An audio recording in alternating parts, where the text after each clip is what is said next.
Class 11 chapter 1 history का लेखन कला और शहरी जीवन पशु चारक क्षेत्र में व्यापारिक नगर के बारे में करेंगे और वीडियो का जो नंबर रहेगा पार्ट 10। ठीक है, तो हमने कल जो पढ़ा था उसके बाद ये जो टॉपिक है 2000 की पशु चारक क्षेत्र में व्यापारिक नगर में 2000 ईसा पूर्व के बाद मारी नगर जो था शाही राजधानी के रूप में फला फूला, है ना। शाही राजधानी सोच लीजिए। ठीक है, तो शाही राजधानी के रूप में फला फूला और इसमें क्या होता था, पशुपालन और कृषि दोनों एक साथ होती थी। ठीक है, मारी शहर में याद रखना कि पशुपालक और कृषि जो होती थी दोनों एक साथ होती थी। इस प्रदेश का अधिकांश जो भाग होता था भेड़ बकरी पालने के लिए किया जाता था। ठीक है, और पशु चारक क्या करते थे, मांस चमड़ा पनीर के बदले में क्या लेते थे, धातु औजार लेते थे। ठीक है, जो पशुपालक होते थे। ठीक है, क्योंकि उनको हथियार भी चाहिए होता है ना, कि भाई जाहिर सी बात है उनको मारे मरेंगे पशु को, या फिर उसका चमड़ा वमड़ा छील के अलग करेंगे। ठीक है, बाल अलग करेंगे भेड़ का। ठीक है, तो इसी तरीके से क्या था, उनको औजार चाहिए। तो औजार कहाँ से ला देंगे, वो कृषक समुदाय से लेके आते थे। ठीक है, शहरों से लेके आते थे। तो ये बदले में कृषकों से क्या लेते थे, देखो पशुचारक मांस चमड़ा पनीर के बदले में क्या लेते थे, धातु औजार ये सब चीज़ें लेते थे। फिर भी किसानों और गडरियों के बीच में क्या होता था, कई बार मतभेद हो जाता था, है ना। दोनों व्यापार कर रहे हैं, दोनों आपस में व्यापार कर रहे हैं, लेकिन फिर भी क्या होता था, किसान और गडरियों के बीच में, गडरिया वही जो पशु पालते थे, तो दोनों के बीच में क्या होता था, मतभेद हो जाता था, है ना। ऐसे कई सारे कारण थे, जैसे कि ये गडरिये क्या करते थे, खाना बदोश होते थे। खाना बदोश मतलब जो खाने से मतलब रखता है, अपने से मतलब रखे कि अपना भरण पोषण हो रहा है, दूसरे का जाए। ठीक है, ये गडरिये खाना बदोश होते थे और कई बार अपनी भेड़ बकरी, ठीक है, कई बार क्या करते थे, अपनी भेड़ बकरी को पानी पिलाने के बहाने से जोते हुए खेतों से, ठीक है, ये पानी पिलाने के बहाने से इन्हें जोते हुए खेतों से गुजार देते थे। ठीक है, ये गडरिये पश्चिमी मरुस्थल से आए थे, है ना। पश्चिमी जो मरुस्थल था तो उस जगह से आए थे। खाना बदोश थे और लोग अगदी एमोराइट असीरियाई और अर्मीनियाई जाति के थे। जो पश्चिमी मरुस्थल से आए थे, कैसे थे ये खाना बदोश लोग अगदी एमोराइट असीरियाई और अर्मीनियाई जाति के थे। ठीक बात है। तो मारी के राजा जो थे एमोराइट समुदाय के थे, है ना। मारी के जो राजा थे एमोराइट समुदाय के थे।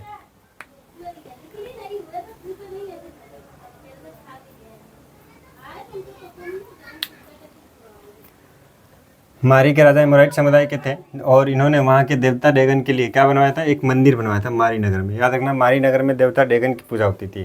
ठीक है, मारी नगर में देवता डेगन की पूजा होती थी। और उरूक नगर में किसकी पूजा होती थी, उरूक में उर की पूजा होती थी। ठीक है, उर जो चंद्र देवता थे। और मारी में किसकी पूजा होती थी, मारी में देवता डेगन की। ठीक है, देवता डेगन की। ठीक है, तो देवता डेगन जो थे वो मारी नगर में थे और उरूक में कौन थे, उर देवता। उर जो थे चंद्र देवता थे। और एक नगर भी है, याद रखना इस चीज़ के बारे में। ठीक है, तो मारी में विभिन्न संस्कृतियों के लोग रहते थे, इसलिए राजा को हमेशा क्या रहना पड़ता था, सतर्क रहना पड़ता था। चारवाहों पर कड़ी नज़र रखनी पड़ती थी राजा को। ठीक बात है ना। तो क्या होता था, मारी में अलग अलग संस्कृति के लोग थे, तो इसलिए राजा को क्या हमेशा सतर्क रहना पड़ता था और नज़र रखना पड़ता था, इन लोगों पे, चारवाहों पे नज़र रखना पड़ता था। राजा और अधिकारियों के बीच में पत्र व्यवहार में भी पता चला है कि भाई शिविर की गतिविधियों की चर्चा है ना। शिविर की गतिविधियों का चर्चा, जैसे कि मान लीजिए शिविर की गतिविधियों की चर्चा किस तरह है, जैसे ये राजा का महल है। ठीक है, ये राजा का महल है ना। और यहाँ पे शिविर लगे हुए छोटे छोटे। ठीक है, ये यहाँ पे ऐसे शिविर लगे हुए। ठीक, तो यहाँ से कुछ लोग, है ना, कुछ लोग यहाँ से मसाल लिए और कुछ लोग यहाँ से मसाल लिए, है ना। क्या करते थे, एक दूसरे को इशारा करते थे। ठीक है, मसाल लिए। तो ऐसा हमें पत्र में मिलता है कि भाई जो अधिकारी था उसने राजा को बोला कि मैंने दो शिविरों के बीच में एक गतिविधि देखा जिसमें एक दूसरे को क्या कर रहे हैं, मसाल दिखा रहे हैं, जो मेरे को क्या लगता है कि राजधानी में खतरे का स्रोत है। ठीक है, तो इस तरह से फिर जो गतिविधियों पर नज़र रखते थे जो राजा थे। और मारी नगर एक महत्वपूर्ण व्यापारिक स्थल पर स्थित था, जहाँ से लकड़ी तांबा रांगा तेल मदिरा और कई किस्म के जो धातु वगैरह होते थे और माल वगैरह, उन सबको एक स्थान से दूसरे स्थान पे लाया और ले जाया जाता था। ठीक है ना। तो क्या करा जाता था, मारी नगर एक महत्वपूर्ण व्यापारिक स्थल पर था। ठीक है, जहाँ से लकड़ी तांबा रांगा तेल मदिरा और कई किस्म का माल फरात नदी से होते हुए तुर्की सीरिया और लेबनान के ऊंचे इलाकों में लाया और ले जाया जाता था। ठीक बात है। जैसे कि मैं आपको बताऊं कि ये अगर मान लीजिए फरात नदी है ना, फरात नदी है, तो कुछ इस तरीके का मैप है।